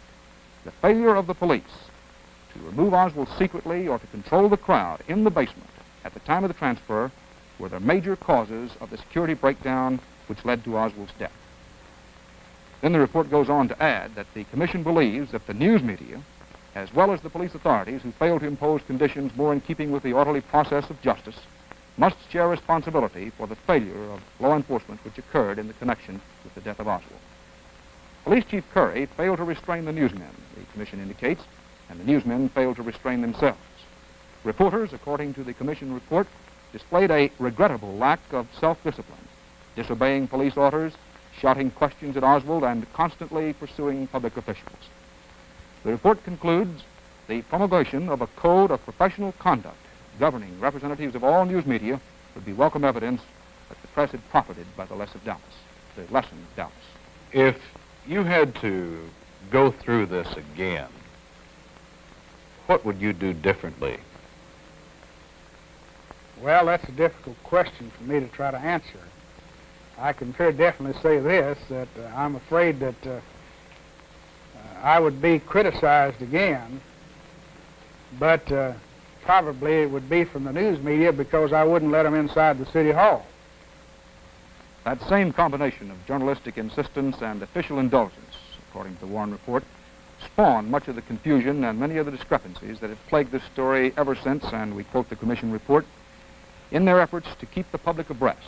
The police reported hearsay items and unverified leads. Further investigation proved many of these to be incorrect. Some examples, a deputy constable who never handled the rifle and only saw it lying here in the book depository, called it a German Mauser. And the press and the district attorney were saying Mauser the rest of the day. There was no name on that gun, which was actually the Italian Carcano. On the 6th floor of the depository, the police found some chicken bones and said Oswald had been eating them. He hadn't. Bonnie Ray Williams had, a bit earlier. The police said that in Oswald's room they'd found a map with the motorcade route marked. That map actually was marked, according to the Warren Commission, with places where Oswald may have applied for jobs. Once the district attorney gave a news conference and told us Oswald had caught a taxicab driver and gone to Oak Cliff. A stenographer misunderstood and wrote in the transcript that Oswald had caught a taxicab driver, Darrell Click. I remember reporters scurrying around for the rest of the day trying to find that non-existent Mr. Click. The press may also be partly to blame, partly responsible for the persistent rumor that there was a second assassin shooting from the railroad overpass. 2 reporters said they had seen a bullet hole through the front windshield of the presidential automobile. The Warren Commission says that it wasn't a hole, but a little nick caused by a piece of bullet striking the inside of the windshield. The FBI found lead on the inside only. Now, what about the doctor at Parkland Hospital who reportedly said the president was wounded in the front? Actually, the doctor told the commission, and a newspaper report agrees, that he said only that the bullet could have entered from the front. But because of the president's condition and their desperate haste, the doctors never turned him over, never saw the similar wound where the bullet actually entered from the back. Now, the report asserts that there were 2 witnesses who saw the rifle being fired from the book depository. No witnesses who saw any rifle anywhere else. The commission report goes on to add that on the overpass were 13 railroad men and 2 policemen, and that all of them say there were no shots from that overpass. The impression of the shots from the overpass, says the report, may have been the result of an echo. One final question of conspiracy. The FBI knew of Oswald's dubious background, knew he was in Dallas, but the Dallas police were not warned. Had the Dallas Police Department ever heard of Lee Harvey Oswald prior to November 22nd? No, so we did not have any information on this man in our criminal intelligence file, and that's normally where it would have been, in our subversive file, as we refer to it. The Dallas police were not warned, the commission found, because the Secret Service was not warned. The Secret Service was not warned because of insufficient liaison among the federal law enforcement agencies, one of the 3 great flaws which the Warren Commission believes contributed to the death of President Kennedy. In the commission's words, quote, there was insufficient liaison and coordination of information between the Secret Service and other federal agencies necessarily concerned with presidential protection. Although the FBI, in the normal execution of its responsibility, had secured considerable information about Lee Harvey Oswald, it took an unduly restrictive view of its role in preventive intelligence work prior to the assassination. A more carefully coordinated treatment of the Oswald case, the report goes on, by the FBI might well have resulted in bringing Oswald's activities to the attention of the Secret Service. Continuing the quote, the criteria and procedures of the Secret Service designed to identify and protect against persons considered threats to the president were not adequate prior to the assassination. Continuing the quote, the effect the Secret Service largely relied upon other federal or state agencies to supply the information necessary for it to fulfill its preventive responsibility, unquote. In some respects, the commission says, advanced preparations for the president's trip were deficient. It lists failure by the Secret Service to spell out responsibilities of local police and others. Inadequate Secret Service procedures for spotting an assassin in the building, and poor seating arrangements in the presidential car. But the commission adds, within these limitations, the agents most immediately responsible for the president's safety reacted promptly at the time the shots were fired. And the commission warned soberly, consistent with their high responsibility, presidents can never be protected from every potential threat. So, says the commission, Lee Harvey Oswald shot President Kennedy, but apparently not as part of a conspiracy. Then why? The answer the commission suggests is largely psychological. Quote, the commission could not make any definitive determination of Oswald's motives. It has endeavored to isolate factors which contributed to his character and which might have influenced his decision to assassinate President Kennedy. These factors were his deep-rooted resentment of all authority, which was expressed in a hostility toward every society in which he lived, his inability to enter into meaningful relationships with people, and a continuous pattern of rejecting his environment in favor of new surroundings, his urge to try to find a place in history, and his despair at times over failures in his various undertakings, his capacity for violence, as evidenced by his attempt to kill General Walker, his avowed commitment to Marxism and communism, as he understood the terms and developed his own interpretation of them. This was expressed by his antagonism toward the United States, by his defection to the Soviet Union, by his failure to be reconciled with life in the United States even after his disenchantment with the Soviet Union, and by his efforts, though frustrated, to go to Cuba. And the Warren report concludes, Each of these contributed to his capacity to risk all in cruel and irresponsible actions. Two further impressions are inescapable from even a casual reading of the commission report. First, Oswald was a liar. During the few hours between his arrest and his death, he was repeatedly interrogated. The commission report reveals that he lied on important matters of substance. He lied about his rifle, his revolver, his movements, the documents found on his person. Second, no investigation could have been more painstaking than that carried out by this commission. Every resource of criminology was called into play: ballistics tests, analysis of the guns themselves, handwriting analysis, the blanket in which the rifle was wrapped, the photographs and the documents linking Oswald to the crime. And Earl Warren was not too dignified to race down the stairs at the depository building, matching his time against Oswald's. In the end, we find confronting each other the liar, the misfit, the defector on the one hand, and 7 distinguished Americans on the other.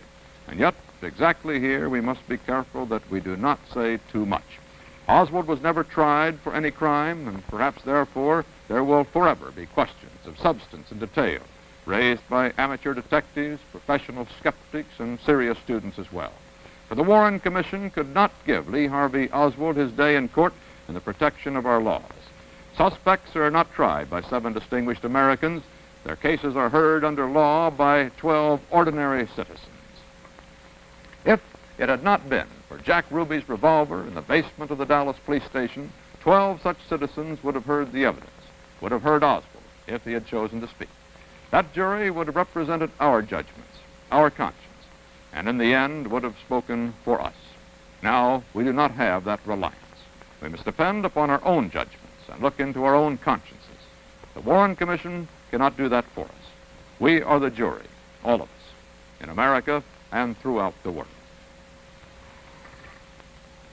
On Monday, November 25th, 1963, Lee Harvey Oswald was buried in a plain wooden coffin.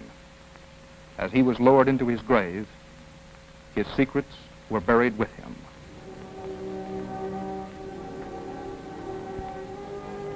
In Washington that day, there was another funeral.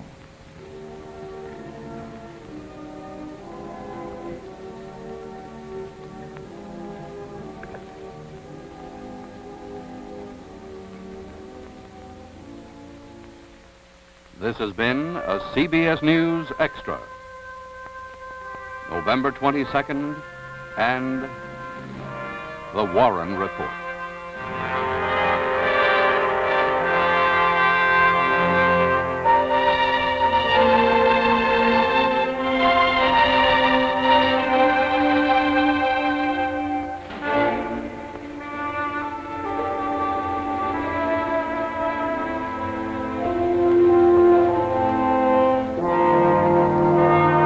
This program has been produced by CBS News, which has sole responsibility for its content and editing.